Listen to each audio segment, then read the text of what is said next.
ఏనాడైతే నేను నీ దాసురాల్ని ప్రభువా అని ఆయన పాదాల దగ్గర పోయి పట్టుకొని ప్రార్థన చేశానో, ఆయన రక్తాన్ని ఆశ్రయించానో, అప్పుడే ఆయన రక్తము నన్ను గడిగిందిరా.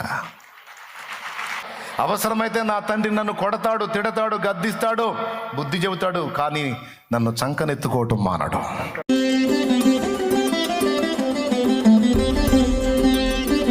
దావీదుకు దేవుడు తెలుసు. ఏం తెలుసు?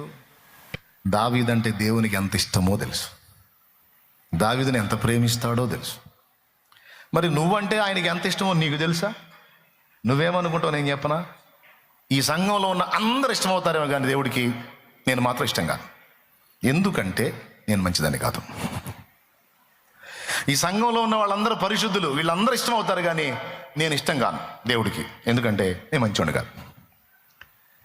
నేను మంచోడు కాదు, నేనంటే ఇష్టం ఉండదు ఆయనకి. నీకెప్పుడు చెప్పాడు? నీకే ఫోన్ చేశాడు ఏంది బాయ్ నువ్వంటే నాకు ఇష్టం లేదని? నీకేమైనా ఫోన్ చేశాడమ్మా నువ్వంటే నాకు ఇష్టం లేదని? ఫోన్ చేశాడా?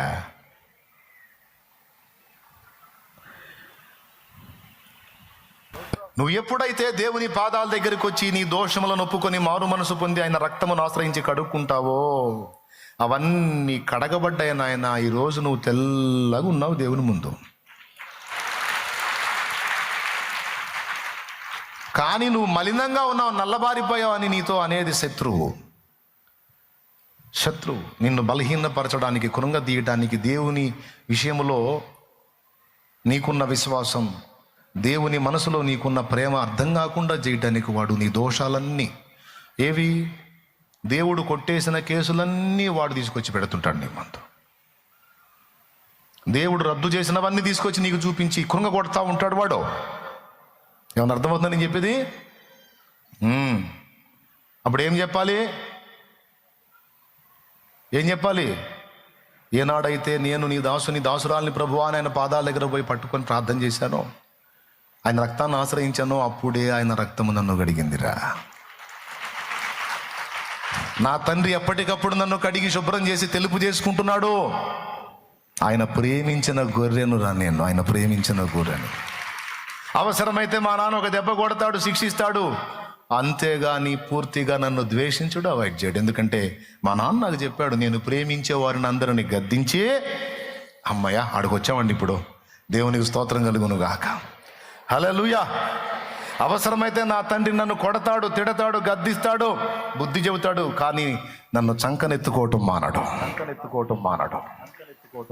ఆ నిశ్చయత మనకు ఉండాలి తమ్ముడు. ఇప్పుడు చెప్పు, వదిలేస్తాడా? మునిగి పోనిస్తాడా? దించి అవతల పడేస్తాడా? ద్వేషిస్తాడా? అరే శత్రువుగా ఉన్నప్పుడే నేను ద్వేషించలేదే, నీ కోసం ప్రాణం పెట్టాడే. ఇప్పుడు ఆయన బిడ్డవై, ఆయన రక్తంలో కడగబడి, మారు మనసు పొంది, బాప్తిస్మం పొంది, ఆయన సొంత కుమారుడివి, కుమార్తెవయ్యావు, ఇప్పుడు ద్వేషిస్తాడా? మరి అంతకంటే మిక్కుటంగా ప్రేమించును కదా, ఇంకా ఎక్కువ బాధ్యత నీ విషయంలో కలిగి ఉంటాడు కదా. కాబట్టి ఇప్పుడు చెప్పు, సిగ్గుపడతావా? అసలు అర్థమయ్యాడా నీకు ఆయన? నేను సిగ్గుపడినా, ఊరు మొత్తం కలిసి తిట్టినా సరే నవ్వుకుంటా తిరుగుతా, ఇంకా రెండంతలు స్తుతిస్తా. ఎందుకంటే నా దేవుడు చూస్తున్నాడు కదా. నేను ఆరంభంలో చిన్న కంజర కూడా డబ్బులు లేని పరిస్థితుల్లో సేవ మొదలుపెట్టినప్పుడు ఎగతాళి స్టార్ట్ అయింది, నాకు హేళన అనేది స్టార్ట్ అయింది.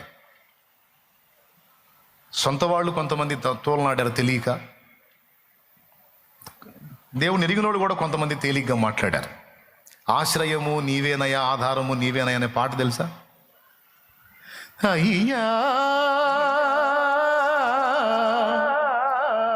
అంటే మీరు ఏదో బాధల్లో వస్తారు, ఏదో సంతోషం కలిగించాలి కానీ ఏడుపు కొట్టి పాటలు పాడకూడదని పాడం నేను, అది నా పర్సనల్. అందుకని శోధన కాలములో మనం ఉన్నప్పుడు సొంత వాళ్ళు కూడా తృణీకరిస్తారు. శోధన కాలములో మనం ఉన్నప్పుడు నాన్న వాళ్ళు కూడా నట్టేట వదిలేసి వెళ్ళిపోతారు. శోధన కాలములో మనం ఉన్నప్పుడు మనకు సాయం చేయకపోగా ఈటెల్లాంటి మాటల చేత గుచ్చి బాధ పెడతారు. శోధన కాలం అలాంటిది. కానీ మనల్ని శోధనకు నిలిపిన ప్రభువు నమ్మదగినవాడు. ఎవరు ఎన్ని విధాలుగా మార్పు చెందినా ఆయన మనల్ని వదలడు అని నాకు తెలుసు.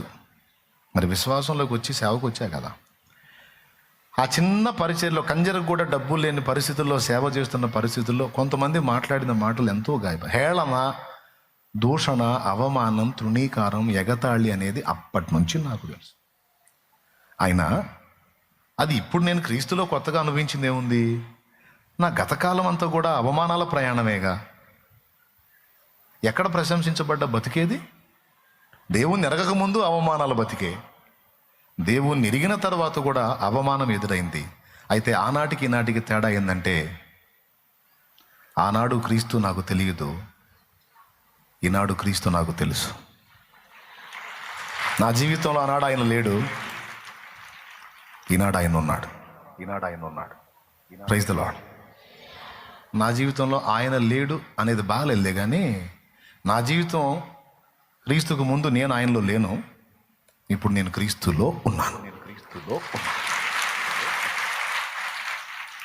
కాబట్టి అప్పటికిప్పటికి తేడా ఏంటంటే, ఆనాడు ఆయన పట్టించుకోకపోవచ్చు, కానీ ఈనాడు ఖచ్చితంగా. విచిత్రం ఏంటంటే ఆనాడు కూడా పట్టించుకొని వెతికి పట్టుకున్నాడు నన్ను.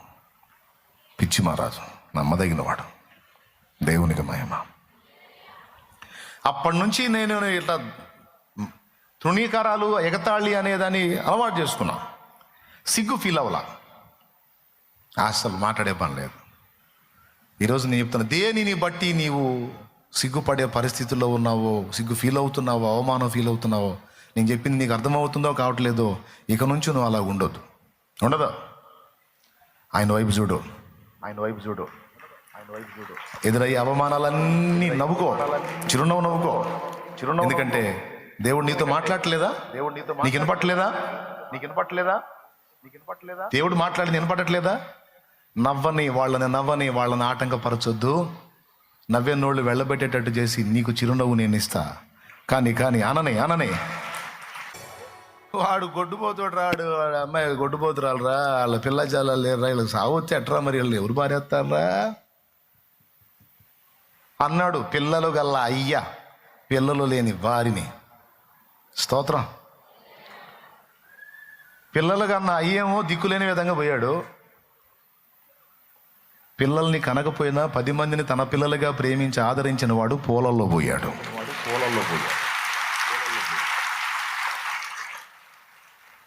తేడా ఏంటంటే, పిల్లల కన్నా అయ్య దేవుడిని నమ్ముకోవాలా, పిల్లలని అయ్య దేవుడిని నమ్ముకున్నాడు. దేవుని ప్రేమను బట్టి 10 మందికి ప్రేమ పంచాడు. సమాజంలో ఉన్న 10 మంది పిల్లలు నా పిల్లలే అనుకొని ప్రేమ పంచాడు. ఆ ప్రేమ ఏం చేసింది తెలుసా? దేవుడు నేర్పిన ప్రేమ పూలల్లో పోయేటట్టు చేసింది. దారి పొడవునా పూలే, పెట్టె నిండా పూలే. తెలుసుకోండి బిడ్డలారా. పైన కూర్చొని చూస్తున్నాడు, చిద్విలాసంగా నవ్వుకుంటున్నాడు. ఒక్కొక్కడు మాట్లాడే మాటలు, ఒకడు పడే పాటలు, అరే కానీ రా అనుకుంటుంటాడు. ఆయన అసలు తొందరపడ్డగా చిద్విలాసంగా నవ్వుకుంటాడు. నీ రియాక్షన్స్ ఏందో కూడా చూస్తాడు. నీ ఎవరు ఎట్టుందని నువ్వు ఏడుస్తున్నావు, మొత్తుకున్నావు అనుకో, ధైర్యపరుస్తాడే, పిచ్చిదన్న బాధపడవా అన్నీ. నేను ఒక మలుపు తీసుకున్నదాకే అన్నీ నడుస్తాయి. నేను మలుపు తీసుకున్నానంటే వాళ్ళకి సౌండ్ ఉండదు, వాళ్ళే నీ దగ్గరికి వస్తారు అంటాడు. కాబట్టి నువ్వు ఏ విధంగానైనా సరే నలిగిపోతుండొచ్చు బిడ్డ, దేవుడు ఈరోజు నీతో మాట్లాడుతున్న మాట. ఆయన అంటాడు, బాధపడుతుంటే, నువ్వు సిగ్గు ఫీల్ అవుతుంటే ఆయన ఏమంటాడు తెలుసా? ఆయన స్వరం నీకు వినే అనుభవం ఉంటే ఆయన ఏమంటాడు తెలుసు? నీతో, నీ దగ్గరకు వచ్చే, నేను తెలుసా నీకు అంటాడు. నన్ను ఎరుగుదువా? నేనేంటో తెలుసా? తెలుసు ప్రభు. మరి తెలిస్తే ఏంది అవతారం? లే, సంతోషంగా ఉండు. నేను తెలుసు అన్నావుగా, నేను చేసే కార్యం నేను చేస్తా. నమ్మితే నువ్వు ప్రశాంతంగా ఉండు. దుఃఖముఖిగా ఉండొద్దు, సంతోషముఖిగా ఉండు, ఆనందముఖిగా ఉండు. నా బిడ్డవి నువ్వు ఎప్పుడూ కళకళలాడుతూ ఉండాలా నాకు అంటే. నేను ప్రేమించు వారిని అందరినీ గద్దించి శిక్షించుచున్నాను. అసలు పనిష్మెంట్ ఇచ్చాడంటేనే, శిక్ష ఇచ్చాడంటేనే, గద్దింపు ఇచ్చాడంటేనే పిచ్చలవ్వని అర్థం. స్తోత్రం. అసలు నీకేదన్నా కోటింగ్ వచ్చిందంటేనే నీ మీద పిచ్చలవు ఆయనకి. లవ్ లేదనుకో అస్సలు కదిలించండి నిన్ను. నువ్వు ఎంత మిడివేలంగా ఊరేగు, నడవంతరంగా ఊరేగు, ఎంతైనా మిడిసిపడు, అస్సలు కదిలించండి నిన్ను. అసలు టచ్ కూడా చేయడు. శిక్ష రాదు, గద్దింపు రాదు, ఏం రాదు. హ్యాపీగా ఉంటుంది. ఉండి ఒక్కసారి పోతావు. స్తోత్రం. ఏమైనా అర్థమైందని చెప్పింది? ఎందుకు అర్థం కాదు, అర్థమైద్ది. అర్థమైద్ది. ఆయన మన నాయన, మన నాయన. జ్ఞానమునకు మితి లేని వాడు మేధావి, మహా అనంత జ్ఞాని, మహా అనంత జ్ఞాని. కాబట్టి తగిన కాలం ముందు నీకు ఇచ్చే ఆలోచన నీకు ఇస్తాడు. తప్పకుండా నువ్వున్న పరిస్థితికి వ్యతిరేకంగా నిన్ను తీసుకెళ్తాడు ఆయన. ఏం చింతపడద్దు, ఏం కృంగిపోవద్దు. అంతే. నేను అదే అనుకుంటాను. ప్రతికూలత వచ్చినప్పుడు మా నాన్న జ్ఞానవంతుడు. మళ్ళీ పాట వస్తుంది. ఈ పాటలు ఎక్కువ అయ్యి వచ్చిందే గొడవ నాకు అసలు. జ్ఞానమంతయు వదిలేరా, పట్టు తొందర పడేస్తాను. పాడు చేసి మేలుగా కాననైతి నీ నాయన. ఏమన్నాడు? జ్ఞానమంతయు పాడు చేసి కాననైతి నీవు జ్ఞానము గల తండ్రి వంచు జ్ఞప్తి వచ్చేది నాయనా. జ్ఞానం అంతా పాడు చేసుకొని పిచ్చోడిని అయిపోయాను, ఏంది నా పరిస్థితి అని అనుకుంటుంటే, అవును నేను పిచ్చోడిని కానీ మా అయ్య కాదుగా, మా నాన్న ఉన్నాడుగా. నాకు ఆలోచన చెబుతాడు, నాకు ఆలోచన చెబుతాడు, నాకు ఆలోచన చెబుతాడు. ఆయన దగ్గరికి పోతా. నన్ను దిద్దుము చిన్న ప్రాయము సన్నుతుండగు నాయనా. బా, అట్లా కదా మనం రావాల్సింది ఆయన దగ్గరికి. నాయనా, సొంత విడియా లేసి, సొంత ఆలోచన లేసి, ఎర్ర వీగి, మిడిమేళంగా ఊరేగి ఈ గతి పట్టా. నా ఎందుకు కనికరపడు నాన్న, నన్ను సరి చేసుకున్నానా, నన్ను దిద్దునానా, పిచ్చెక్కుతుందా నాన్న, కన్నీళ్ళే అన్నపానాలు అయినాయి నాన్న, అవమానాల్లో ప్రయాణం చేస్తున్నాను నాన్న, నా ఎందుకు కనికరపడు నాన్న అని నువ్వు ఆయన దగ్గరికి రావాలి. అప్పుడు నీకు ఆయన జ్ఞానాన్ని అనుగ్రహిస్తాడు. అప్పటిదాకా నీకు మెరవని మెరుపు అప్పుడు మెరిసిద్ది. అప్పుడు తిరిగిద్ది ఒక టన్నే. హల్లెలూయా. ఏం తెలుసు మీ నాన్న గురించి నీకు? చెప్పు. మీ నాన్న ఎవరు? జ్ఞానవంతుడైన నాన్న, జ్ఞానవంతుడైన. రెండోది, మీ నాన్న ప్రేమ గల నాన్న. తెలుసా నీకు ఎంత ప్రేమ? ప్రాణం పెట్టినంత ప్రేమ. నువ్వు ఎన్నోసార్లు ఆయన మర్చిపోయావు, కానీ ఒక్కరోజు కూడా ఆయన నిన్ను మర్చిపోలేదు. నువ్వు ఎన్నోసార్లు ఆయన విడిచి తిరిగావు, కానీ ఒక్కరోజు కూడా ఆయన నిన్ను ఎడబాయలేదు. దారి తప్పి తిరగకూడని త్రోవలో నువ్వు తిరుగుతున్నా, అపవాది ఉచ్చుల్లో నువ్వు ఇరుక్కోకుండా నిన్ను తప్పిస్తూ వచ్చాడు. నీకు తెలుసా సంగతి? నీకు తెలుసు. ఎందుకు తెలుసా? నువ్వు ఆయన్ని ప్రేమించటం కదా, ఆయన నిన్ను ప్రేమిస్తున్నాడు. ఆయన నిన్ను పిచ్చిగా పిచ్చిగా పిచ్చిగా పిచ్చిగా నువ్వు ఎరిగి ఉండాలి. అది నువ్వు ఎరిగి ఉండాలి. అది తెలుసుకుని ఉండాలి. అది తెలుసుకుని ఉండాలి. మీ నాన్న బలవంతుడు, మీ నాన్న బలవంతుడు. ఏదైనా సాధించడానికి శక్తి గలవాడు, సాధించడానికి శక్తి గలవాడు. మీ నాన్న ఆలోచనకర్త, మీ నాన్న ఆలోచనకర్త, మీ నాన్న ఆలోచనకర్త. మీ నాన్న ప్రేమించడమే కాదు, ప్రేమను బట్టి కొన్నిసార్లు నేను శిక్ష కూడా అప్పగిస్తాడు, కొడతాడు. శిక్ష కూడా అప్పగిస్తాడు, కొడతాడు. శిక్ష కూడా అప్పగిస్తాడు. నిష్కారణంగా నువ్వు శ్రమ పడుతుంటే విడిపిస్తాడు. కావాలని కొన్నిసార్లు నీ మూర్ఖత్వాన్ని బట్టి శిక్షకు అప్పగించి నిన్ను సరి చేసుకొని మళ్ళా లేవనెత్తుకుంటాడు. కాబట్టి దేన్ని బట్టి సిగ్గుపడుతున్నావు ఇప్పుడు చెప్పు? వస్త్రం లేదా? సరైన వస్త్రం లేదా? ఒకప్పుడు పెళ్లికి పోవాలంటే సరైన బట్ట లేదనుకునేవాడిని. వస్త్రం లేకపోతే గౌరవం ఎట్లుంటుంది? ఇప్పుడు మంచి బట్టలు ఇచ్చాడని చెప్పను.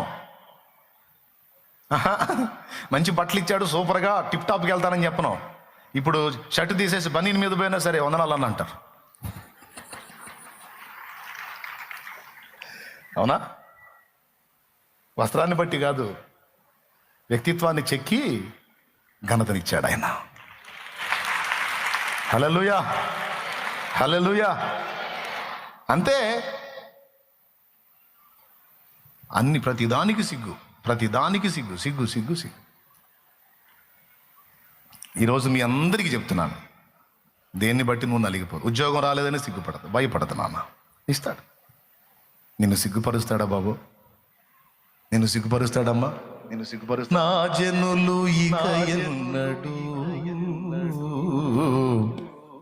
సిగ్గుపడరంటివే.